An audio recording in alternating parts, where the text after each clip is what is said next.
Hindi language class third part 2 one विचार। Hello बच्चों, आज हम पढ़ेंगे वर्ण विचार। जब भी हम कुछ बोलते हैं तो हमारे मुंह से कुछ ध्वनियाँ निकलती हैं। जब हम इन ध्वनियों को लिखते हैं तो हमें कुछ संकेतों का सहारा लेना पड़ता है। जैसे मैंने बोला रोटी, कमल, कबूतर, तो इनको लिखने के लिए कुछ संकेत हैं। जैसे रोटी को लिखने के लिए र, ओ, ट, ई, तो क्या हो गया रोटी। ऐसे ही कमल क, अ, म, अ, ल, अ, कमल। कबूतर क, अ, ब, उ, त, ई, र, अ, तो ये क्या हो गया कबूतर। रोटी, कमल और कबूतर ये हमारे मुख से निकली हुई ध्वनियाँ हैं और इनको लिखने के लिए संकेतों का सहारा लिया गया है। ये संकेत क्या है? अ, ओ, ट, ई, क, अ, म, क, अ, ब, ये सब इन शब्दों को लिखने का सहारा लिया गया है। तो ये वर्ण कहलाते हैं। जो भी हमारे मुंह से ध्वनियाँ निकलती हैं उन ध्वनियों को लिखने के लिए कुछ संकेतों का सहारा लिया जाता है। इन संकेतों को ही वर्ण कहते हैं। बोली जाने वाली ध्वनियों को लिखने के लिए कुछ संकेत निश्चित किए गए हैं। इन्हीं संकेतों को वर्ण कहा जाता है। वर्णों के टुकड़े नहीं किए जा सकते हैं। वर्णों को अक्षर भी कहते हैं। वर्णों के व्यवस्थित समूह को वर्णमाला कहते हैं। वर्ण भाषा की सबसे छोटी इकाई होती है। नीचे दिखाई गई वस्तुओं को पहचानकर उनके नाम बताइए। पहली चित्र किसकी है? कलम। दूसरी तकिया। तीसरी टोकरी। जब हम इन वस्तुओं के नाम उच्चारित करते हैं, उच्चारित मतलब बोलते हैं, तो वास्तव में कुछ ध्वनियाँ हमारे मुंह से निकलती हैं। जब हम इन ध्वनियों को लिखते हैं तो हमें कुछ संकेतों का सहारा लेना पड़ता है। ये संकेत वर्ण कहलाते हैं। ध्वनियाँ जब बोली और लिखी जाती हैं तब वर्ण कहलाती हैं। वर्ण भाषा की सबसे छोटी इकाई होती है। वर्णों के मेल से शब्द बनता है। वर्णों के मेल से शब्द बनता है। ध्यान दीजिएगा, जब वर्ण मिलते हैं तब एक शब्द बनता है और शब्दों के मिलने से वाक्य। वर्णों के मेल से शब्द बनता है और शब्दों के मिलने से वाक्य। अब ऊपर के चित्रों को देखिए और समझिए। पहला चित्र कमल का है। कमल शब्द कैसे बना? कमल क, अ, ल, अ, म, ल, ये सारे वर्ण हैं। क्या है? वर्ण क्या क्या है? क, अ, ल, अ, म, ल, और इनके मेल से क्या बना? शब्द। कौन सा शब्द बना? कमल। तकिया शब्द कैसे बना? तकिया त, अ, क, ई, य, अ, तकिया। तकिया शब्द किन किन वर्णों के मेल से बना? त, अ, क, ई, य, अ। इसी तरह टोकरी शब्द कैसे बना? टोकरी ट, ओ, क, अ, र, ई। तो टोकरी शब्द को बनने के लिए कौन कौन से वर्णों के मेल हुए? ट, ओ, क, अ, र, ई। तो इन वर्णों के मेल से टोकरी बना। इन शब्दों में अ, क, ल, त, म, र, ई आदि सबसे छोटी ध्वनियाँ या वर्ण हैं। प्रत्येक भाषा के अपने वर्ण होते हैं। वर्णों के व्यवस्थित समूह को वर्णमाला कहते हैं। वर्णमाला में सभी वर्ण क्रम से लिखे जाते हैं। वर्ण के दो भेद होते हैं, स्वर, व्यंजन। वर्ण के कितने भेद होते हैं? दो भेद होते हैं, स्वर और व्यंजन। स्वर जिन वर्णों को बोलते समय किसी अन्य वर्णों का सहारा ना लेना पड़े उन्हें स्वर कहते हैं। हिंदी में स्वर 11 होते हैं। अ, आ, ई, उ, री, ए, ओ, औ। व्यंजन जिन वर्णों को बोलते समय स्वरों की सहायता लेनी पड़ती है उन्हें व्यंजन कहते हैं। हिंदी में 35 व्यंजन हैं। वर्ण के रूप, जैसा कि हम पहले ही जानते हैं कि वर्ण के दो भेद होते हैं, भेद और रूप एक ही हैं। वर्ण के रूप, वर्ण के दो रूप होते हैं, स्वर और व्यंजन। हिंदी वर्णमाला में वर्ण के दो प्रकार होते हैं, पहला स्वर्ण वर्ण और दूसरा व्यंजन वर्ण। स्वर वर्ण इनके उच्चारण में किसी अन्य वर्ण की सहायता नहीं ली जाती है। हिंदी में 11 स्वर होते हैं। स्वर को बोलने के लिए किसी अन्य वर्ण की किसी की सहायता नहीं लेनी पड़ती है, जैसे आ, ई। इसमें किसी अन्य वर्ण की सहायता नहीं लेनी पड़ रही है। नंबर 2, व्यंजन वर्ण। इनके उच्चारण में स्वरों की सहायता लेनी पड़ती है। हिंदी में 35 व्यंजन हैं, जैसे इसमें क, ख, ग, घ। तो इसमें हमें स्वरों की सहायता लेनी पड़ी। कैसे सहायता लेनी पड़ी है?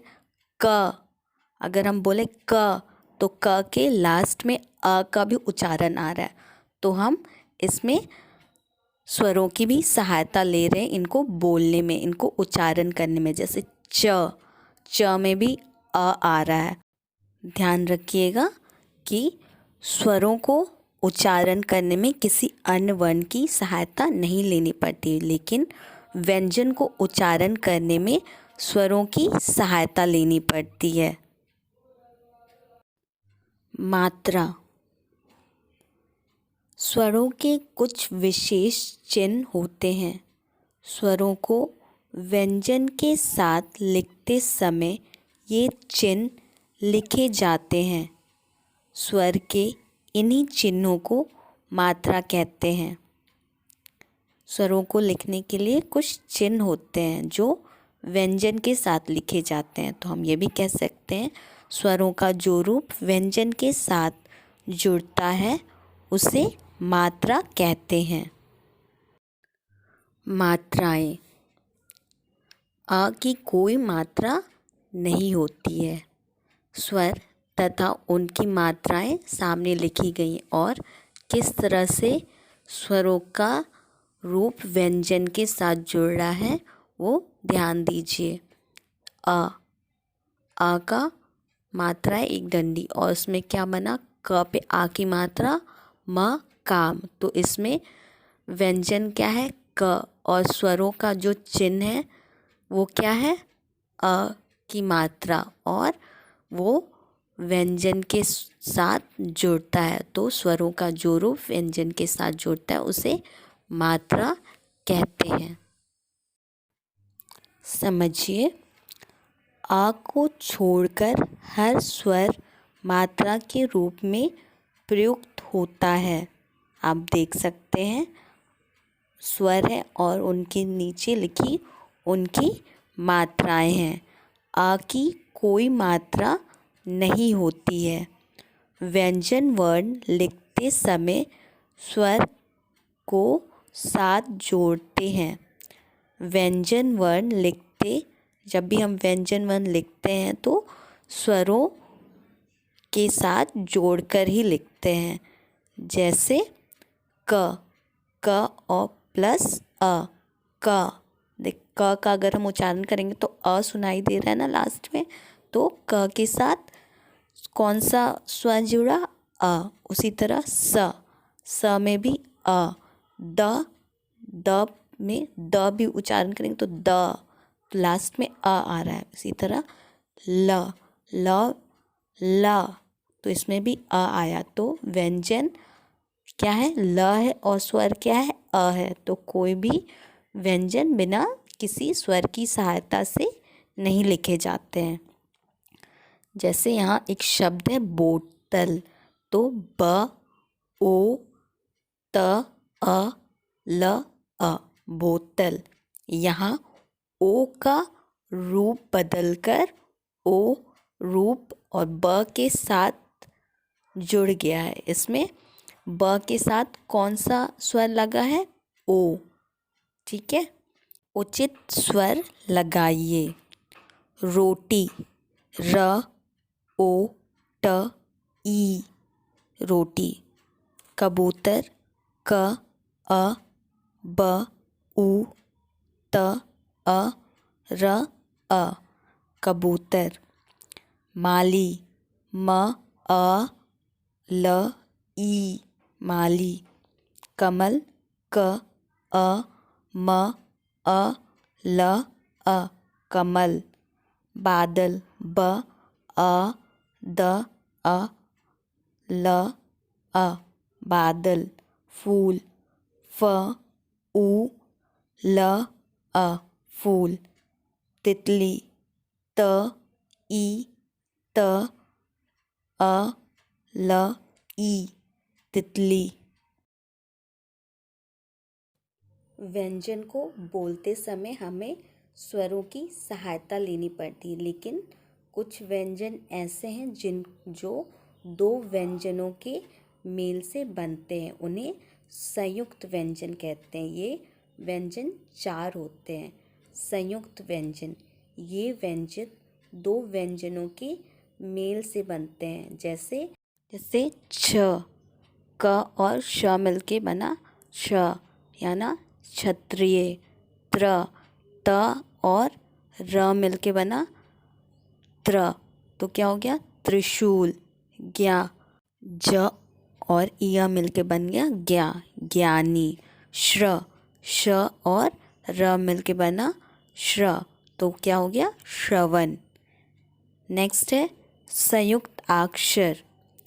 इसमें पहला व्यंजन स्वर के बिना आता है, दूसरा व्यंजन स्वर सहित आता है। इसमें जो पहला व्यंजन है वो क्या होता है? स्वर के बिना आता है, और दूसरा व्यंजन जो होता है स्वर के सहित आता है। यानी जो मेरा पहला व्यंजन होगा, जैसे क, वो आधा होगा क, और ख पूरा हुआ तो ख के साथ अ आया, तो क के साथ कोई स्वर नहीं था और ख के साथ स्वर था। जैसे मक्खन, मक्खी। मक्खन और मक्खी में क आ रहा है, तो आधा क और ख।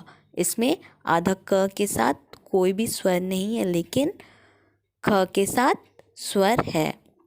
इसी तरह प्यार और प्यारा। इसमें प्या, आधा प और य, प के साथ भी कोई स्वर नहीं है, लेकिन य के साथ व्यंजन है। इसी तरह लच्चा, अच्छा। इसमें आधा च और छ है, तो च के साथ कोई भी स्वर नहीं है, लेकिन छ के साथ स्वर है। अनुस्वार, विसर्ग, अनुनासिक। अनुस्वार, अनुनासिक और विसर्ग का स्वतंत्र अस्तित्व नहीं होता है, इसलिए इन्हें स्वर नहीं कहा जाता। इन्हें अयोगवा कहा जाता है। अनुस्वार वर्ण के ऊपर लगने वाले बिंदु को अनुस्वार कहते हैं, जैसे आम, डंडा आदि। अनुनासिक वर्ण के ऊपर लगने वाले चंद्र बिंदु को अनुनासिक कहा जाता है, जैसे माँ, गाँव आदि। विसर्ग वर्ण के बाद लगने वाला दोहरा बिंदु विसर्ग कहलाता है, जैसे प्रता, अता आदि। अनुस्वार इसका चिन्ह ऊपर एक बिंदी होता है। इससे शब्द बनते हैं पलंग, डंडा। विसर्ग शब्द के बाद आखिरी शब्द में जो दोहरे दो बिंदु लगते हैं वो विसर्ग का चिन्ह होता है। इससे शब्द बने प्रता, अता। अनुनासिक चंद्र बिंदु इसका चिन्ह होता है, जिससे शब्द बने चांद, माँ। हमने जाना वर्ण भाषा की सबसे छोटी इकाई है। वर्णों के व्यवस्थित समूह को वर्णमाला कहते हैं। हिंदी वर्णमाला में 2 प्रकार के वर्ण होते हैं, स्वर एवं व्यंजन। संयुक्त व्यंजन 2 व्यंजनों के मेल से बनते हैं।